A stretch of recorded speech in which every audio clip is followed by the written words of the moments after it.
नमस्कार, मी पद्मावती धनंजय कोरेकर। आज भगवान विष्णूंना वंदन करून मी बली प्रतिपदेबद्दल माहिती सांगणार आहे। आपल्याला माहिती आहे, परमेश्वराच्या सत्तेविना या सृष्टीतलं पान सुद्धा हलू शकत नाही। अशा त्या सृष्टीकर्त्याला वंदन करून मी अल्पशा बुद्धीने बली प्रतिपदा याच्याबद्दल माहिती सांगणार आहे। कार्तिक शुद्ध प्रतिपदा या दिवशी ही बली प्रतिपदा येत असते आणि आपल्या सर्वांना माहिती आहे, दिवाळीचे हे 5-6 दिवस आपण जे सण साजरे करत असतो त्यातलाच एक बली प्रतिपदा हा दिवस। का नाव पडले त्याला बली प्रतिपदा? तर आपल्याला माहिती आहे, राक्षसांमध्ये नावाजलेला बलाढ्य, धनाढ्य आणि दानशूर एवढी विशेषणं असणारा एक राजा, त्याचं नाव बळी। हा जो बळी होता तो दानशूर खूप होता, सत्कार्य चांगलं करत होता। त्याच्या राज्यामध्ये सृष्टी तलावर, पृथ्वी तलावर भरपूर शेती पिकायची, शेतकरी सुखी संपन्न होते आणि हा बळी राजा त्यांना दानही करत असायचा, त्यामुळे तो सर्वांचा चाहता होता। पण तो आपल्या कर्तृत्वानं दानशूर असल्यामुळे अतिशय धनाढ्य, तसाच तो बलाढ्यही होता, त्याचा गर्व त्याला झालेला होता। आणि मग ह्या तिन्ही देवांना या बळीची दहशत बसली, भीती वाटली की न जाणं याने उद्या समजा याच्या या वृत्तीनं, दानशूरपणानं किंवा बलाढ्य वृत्तीनं जर स्वर्ग पादाक्रांत केला तर, पृथ्वी पादाक्रांत केली तर काय? म्हणून मग भगवान विष्णूनं काय केलं, बटूचं म्हणजे वामनाचं रूप घेतलं।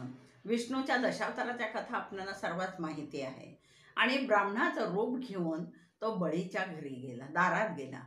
आपल्याला माहिती, दानशूर व्यक्ती कोणत्याही व्यक्तीला कधीही पाठवत नाही, त्यात त्याने ब्राह्मणाचं रूप घेतलेलं होतं। आणि अशा प्रकारे तो तिथे हजर झाल्यानंतर त्याने याचना केली, दान मागितलं। तर म्हटले, काय दान देऊ तुला? बळी म्हटला, तुला काय हवंय दान? त्याने सांगितलं, मला 3 पावलं एवढी जमीन हवी, बाकी काही नाही मला पाहिजे। बळीला वाटलं फारच थोडं मागितलं, कारण मुळात हा प्रचंड दान देणारा दानशूर असा प्रसिद्धच होता त्या काळाला त्रैलोक्यामध्ये। आणि म्हणून त्याने सांगितलं, दिली तुला। कशी दिली? तर पहिलं पाऊल त्याने सांगितलं, पहिलं पाऊल तू स्वर्गात ठेवलं तर 3 पावले मागितलेली होती, म्हणून पहिलं पाऊल स्वर्गात ठेवलं, त्या स्वर्ग त्या बटूच्या म्हणजे वामनाच्या ताब्यात आला। दुसरं पाऊल ठेवलं पृथ्वीवर, पृथ्वी त्याने पादाक्रांत केली। आता एक वचन राहिलं, तिसरं पाऊल कुठे ठेवायचं? विष्णूने विचारलं, हे कुठे ठेवायचं? त्यावेळी त्याने सांगितलं, माझ्या मस्तकावर ठेवा, कारण आता पृथ्वीलोक गेला, स्वर्ग गेला, मग ठेवायला जागा कुठे राहिली याला दान करायला? त्याने सांगितलं, माझ्या मस्तकावर ठेवा। आणि मस्तकावर पाय ठेवताच हा बळीराजा पाताळात गेला। तर अशा प्रकारे त्या बळीने मग विष्णूला एक विनवणी केली की माझं काय, मला काय तुम्ही करणार? तर त्याने सांगितलं, तू जरी पाताळात राज्य करत राहिला किंवा तिथे राहिलास तरी मी तुझा द्वारपाल होऊन तुझी सेवा करेल। आणि मग अशा प्रकारे तो राजी झाला आणि बळी पाताळामध्ये गेला। आता आपल्याला माहिती, दुसरा एक शब्द बळीराजा असा शेतकऱ्याला शब्द झालेला आहे। त्याचं कारण असं, या बळीने त्याच्या काळामध्ये शेतकऱ्यांसाठी खूप साऱ्या सुख सुविधा उपलब्ध करून दिलेल्या होत्या। दान खूप करायचा, कुणीही शेतकरी त्या काळामधला असा आजच्या परिस्थितीनुसार आत्महत्या करणारा, दुर्बल, दरिद्री असा नसायचा। आणि म्हणून शेतकऱ्याला बळीराजा, आणि म्हणून शेतकरी लोक बली प्रतिपदा का करतात? तर बळीची प्रतिकृती बनवतात शेणाची आणि त्याची पूजा करतात। दरवर्षी या दिवशी शेतकरी लोक शेणाचा बळी बनवून त्याची पूजा करतात। म्हणजे अशा प्रकारे हा बली प्रतिपदेचा दिवस। या दिवसाला दुसरं एक महत्त्व आहे। उज्जैनचा राजा विक्रमादित्य, अतिशय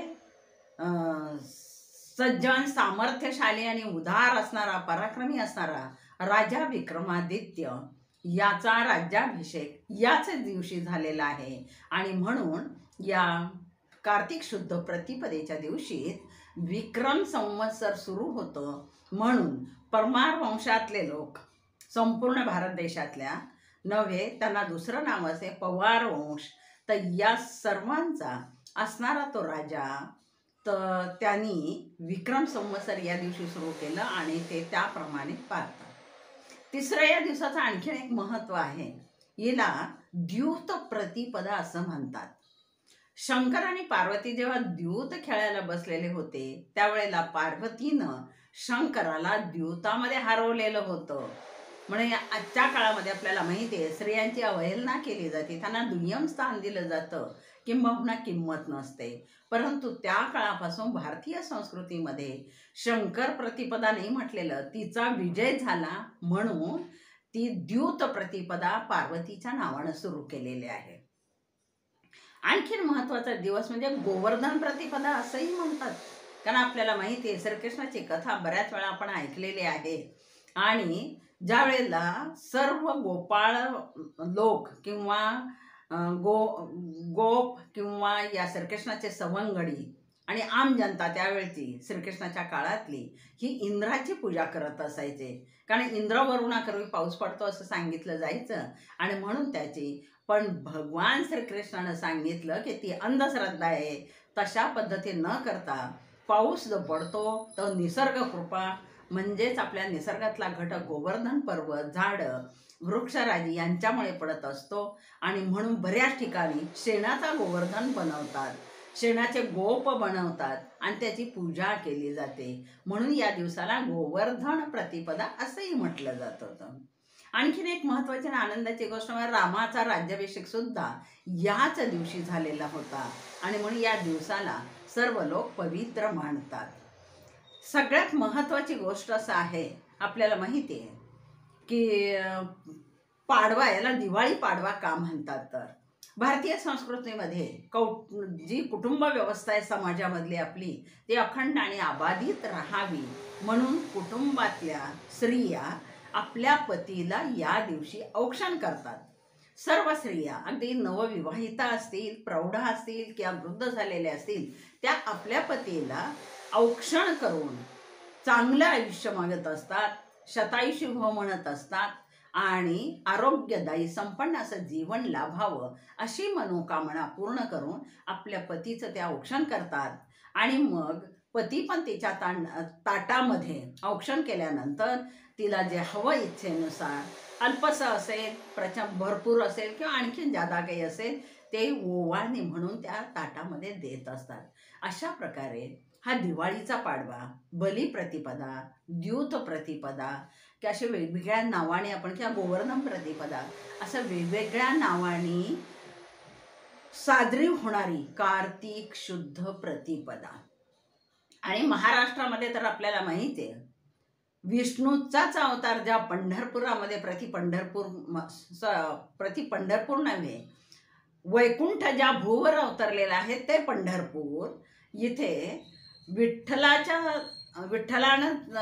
अवतार घेतलेला आहे.